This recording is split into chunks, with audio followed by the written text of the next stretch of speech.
bagaimana seorang muslim mengimani Islam sebagai agamanya? Pertama, seorang muslim harus yakin Islam sebagai agamanya adalah satu-satunya agama yang benar.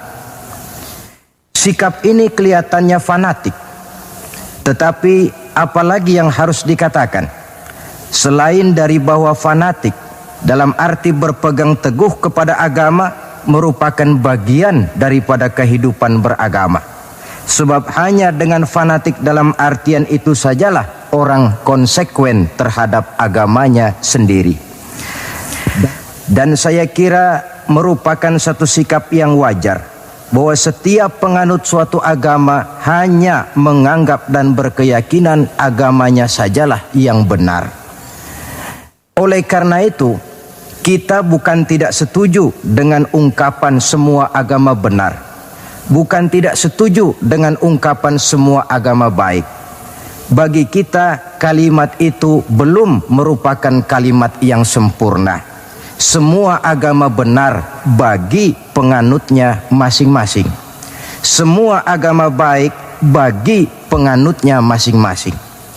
Kalau seorang muslim sudah berkeyakinan bahwa semua agama baik, maka bukan saja tidak diajarkan tetapi malah bertentangan dengan tuntunan Al-Quranul Karim. Kita lihat misalnya dalam surah Ali Imran ayat 19. Allah menyatakan inna dina indallahil Islam. Agama yang diridhoi Allah itu hanya agama Islam. Selanjutnya dalam Ali Imran 85 Allah menjelaskan wa may yabtaghi ghairal islami dinan fala yuqbala minhu fahuwa fil akhirati minal khasirin. Orang yang mencari agama selain daripada Islam, maka agamanya tidak akan diterima dan di akhirat nanti dia akan termasuk ke dalam golongan orang-orang yang merugi.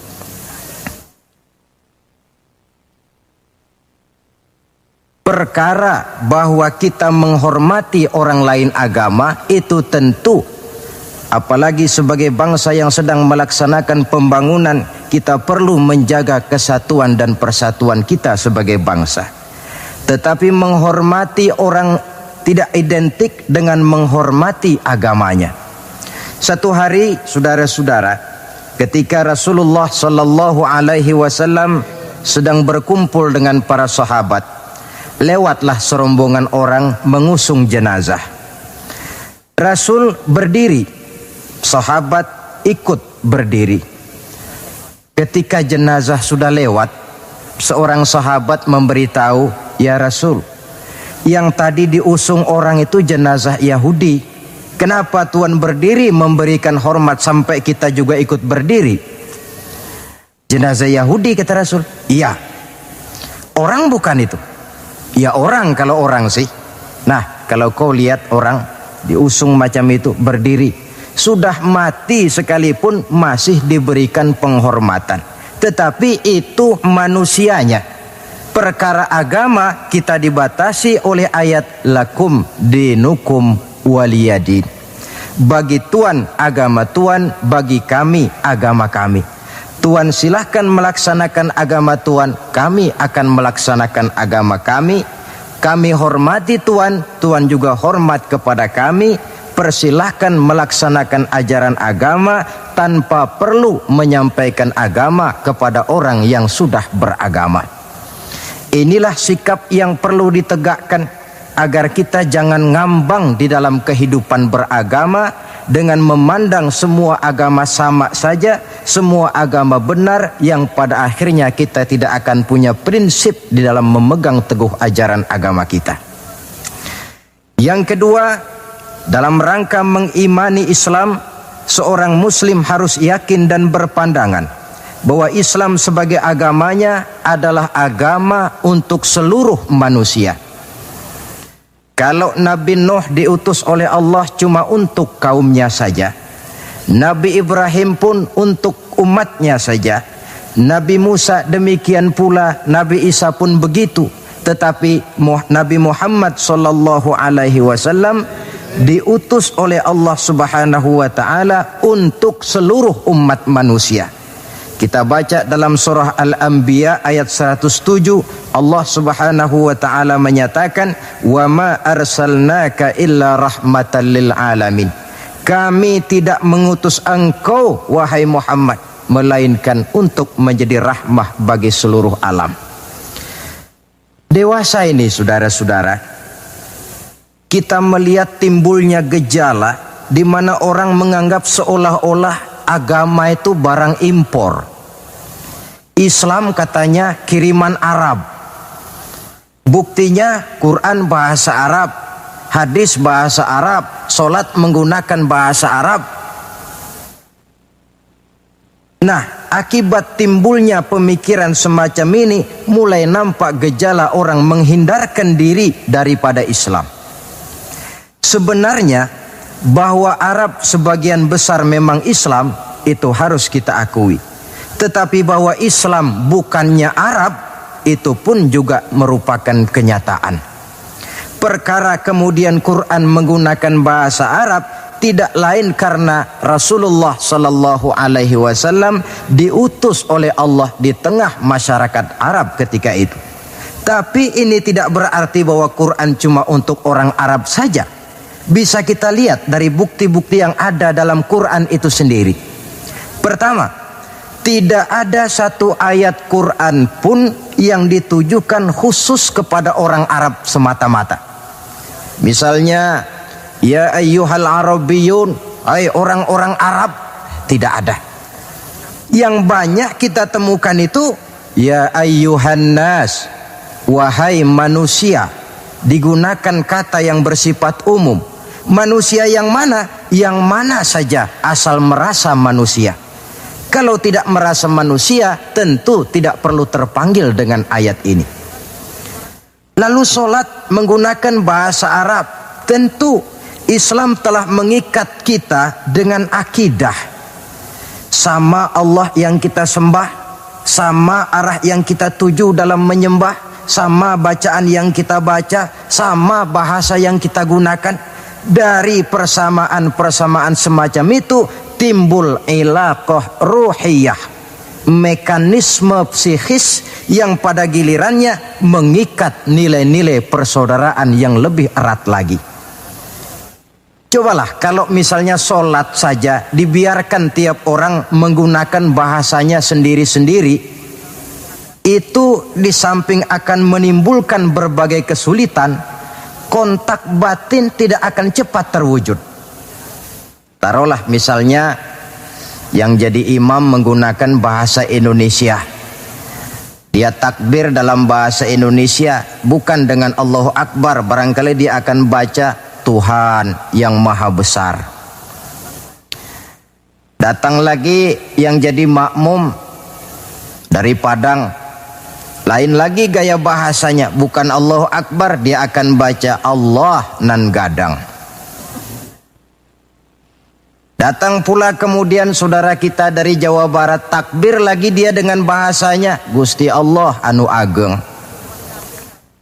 Lalu paling akhir barangkali datang anak Betawi, jadi makmum dia takbir lagi pakai bahasa Betawi, Tuhan yang gede banget.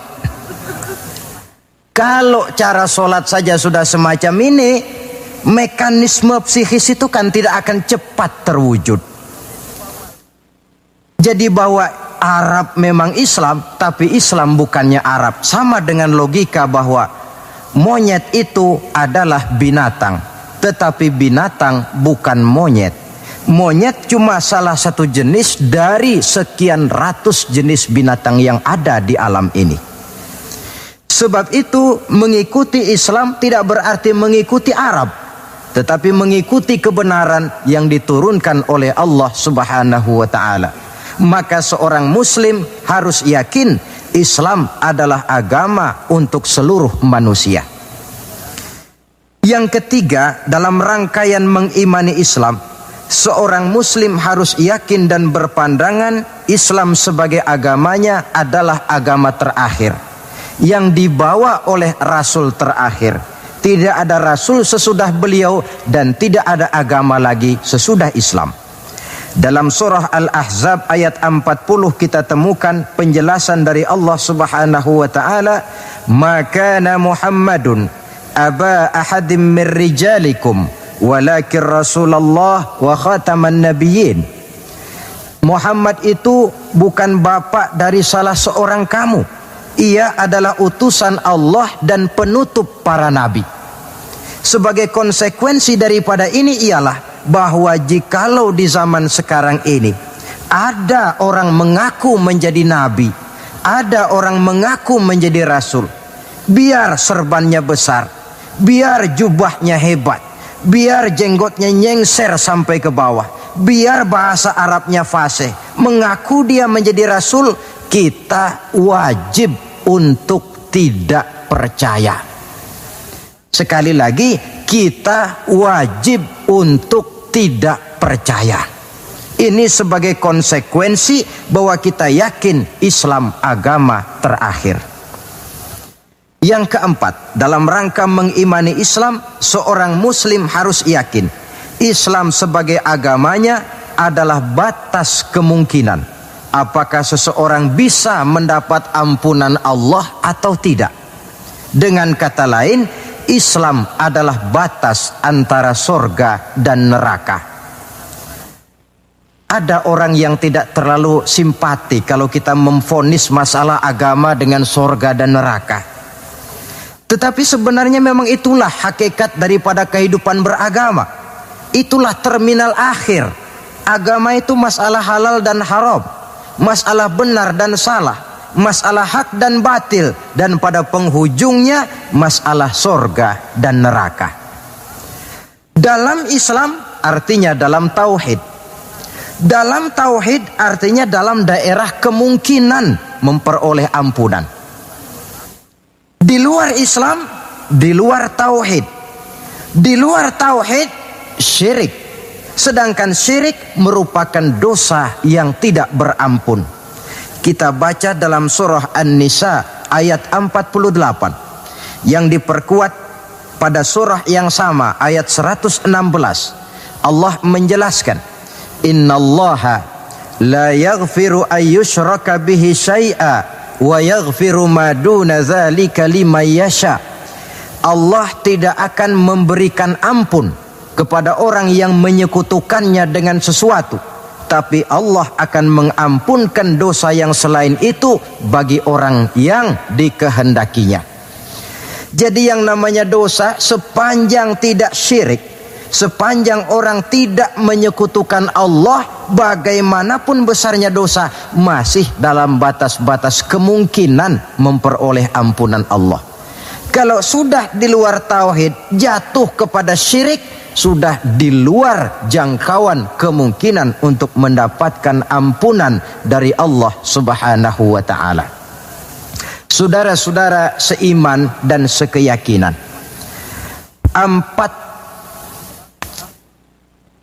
empat cara di dalam kita mengimani Islam ini pada gilirannya akan memberikan warna di dalam kehidupan kita. Nilai-nilai iman semacam inilah yang kita kehendaki agar kita selamat daripada kerugian seperti yang dijelaskan Allah dalam awal surah Al-Asr itu tadi. Nah, sekarang sikap yang kedua. Bagaimana sikap seorang muslim terhadap Islam setelah amanu, setelah dia mengimani Islam? Yang kedua, wa'amilus shalihat. Seorang muslim adalah seorang yang mengamalkan Islam. Sebab apa?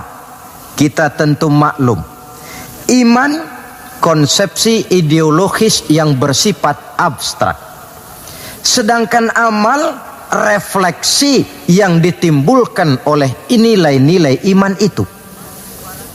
Iman ibarat strom, tidak nampak oleh pandangan mata zahir. Kita tidak bisa melihat strom itu.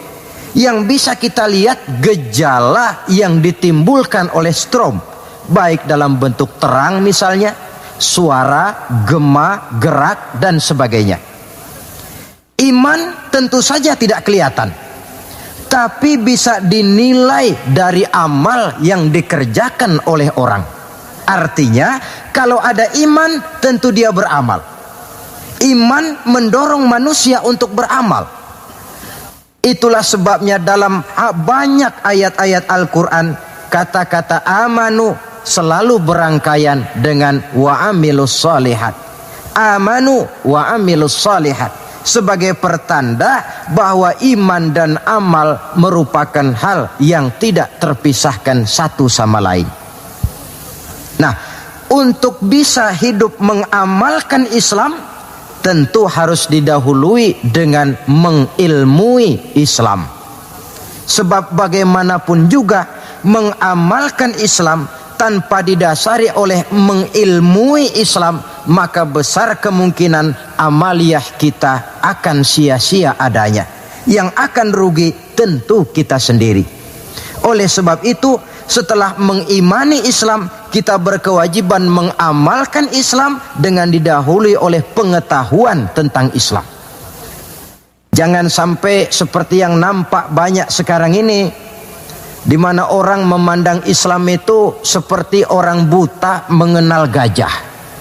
Ini yang barangkali dalam istilah para sosiolog disebut dengan frame of reference, kacamata pandangan yang salah. Ada 3 orang buta dilepas ke kebun binatang, disuruh kenal gajah. Saya yakin laporannya pasti lain-lain. Orang buta pertama datang, lapor Pak, yang namanya gajah kecil panjang seperti ular. Kenapa dia laporan macam ini? Sebab kebetulan yang dia pegang ekornya. Datang orang buta kedua, ngotot, salah Pak, itu tidak betul. Yang paling betul saya Pak. Kalau gajah itu Pak, kecil, besar, tipis, lebar, seperti kipas. Sebab apa? Karena kebetulan yang dia pegang telinganya. Lalu orang buta ketiga datang, lebih ngotot lagi dari yang kedua ini. Pak, dua-duanya Pak salah, tolol bin goblok. Yang paling betul itu saya Pak. Yang namanya gajah itu Pak, besar tinggi macam pohon kelapa. Sebab apa? Kebetulan yang dia pegang kakinya. Salahkah mereka? Tidak salah. Cuma datanya belum lengkap. Baru kenal ekor gajah sudah berani mengambil kesimpulan itulah gajah. Yang satu baru kenal telinga gajah sudah menarik konklusi itulah gajah. Dan yang lain baru tahu dan baru kenal kaki gajah sudah mengemukakan pendapat itulah dia gajah. Buat orang yang sudah kenal betul gajah, tentu dia ditertawakan. Bagi orang yang belum kenal gajah, dia menyesatkan. Hal semacam ini bukan saja tidak mendidik, tetapi pada akhirnya akan membingungkan orang yang belum kenal kepada gajah. Dengan kata lain, di dalam mengilmui Islam, kita harus berupaya melihat dan memandang Islam itu secara totalitas, secara keseluruhan, memandang dan melihat Islam dari berbagai seginya, sehingga dengan demikian akan terbuka nuansa pandangan mata kita melihat kebesaran, kelengkapan dan kesempurnaan daripada ajaran agama kita sendiri. Nah, kalau nilai-nilai iman diwujudkan dan dibuktikan dengan pengamalan kita tentang Islam, barulah nilai iman kita itu beroleh wujudnya yang konkret di dalam amalan-amalan kita sehari-hari. Tanpa itu, iman cuma tinggal sekedar kata. Akidah cuma tinggal sekedar keyakinan dan fondasi yang tanpa perwujudan di dalam realita kehidupan ini. Demikian sikap yang kedua. Lalu yang ketiga, saudara-saudara, setelah mengimani Islam, kemudian mengamalkan Islam, seorang muslim harus mendakwahkan Islam. Tawasau bil haqqi, nasihat menasihati di dalam kebenaran. Pada hakikatnya setiap kita ini mubaligh. Setiap kita berkewajiban menyampaikan dakwah kepada orang yang belum atau kurang mengetahui suatu persoalan yang kebetulan kita lebih mengetahui tentang itu. Tidak ada masalah kita berdakwah dengan menguraikan bismillah misalnya, kalau pendengar kita kebetulan orang yang belum mengerti bismillah. Dengan demikian akan terjadi pemerataan pemahaman agama. Tidak perlu harus selalu jadi mubalik. Kalau kita kebetulan seorang pedagang, lalu dalam dunia perdagangan kita bisa memberikan contoh bagaimana seharusnya seorang muslim berdagang, maka kita sudah mendakwahkan kepada orang lain bagaimana cara dagang menurut Islam.